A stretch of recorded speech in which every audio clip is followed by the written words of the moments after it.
卫福部伫今年7月放宽着政策，未满18岁重度听力损害者，种人工的耳蚵有健保。有一个10个月大查某婴仔做演员，将做国内第一位用健保种人工的耳蚵成功的个案。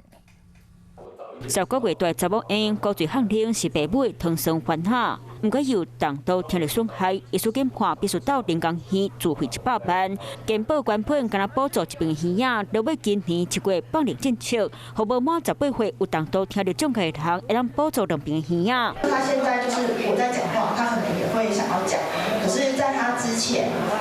在他开刀之前，可能比较不会有这样子的反应。 加在健保署今年7月扩大补助，大大减少儿童家庭经济负担。人工耳刮的原理就不太一样，它是把声音转换成电的刺激，直接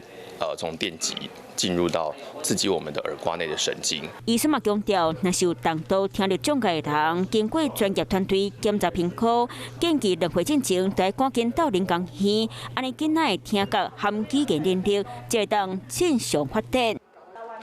Hello， 我是易景。想要抢先掌握最及时的新闻资讯吗？赶快订阅、按赞、开启小铃铛，锁定华视新闻的 YouTube 频道。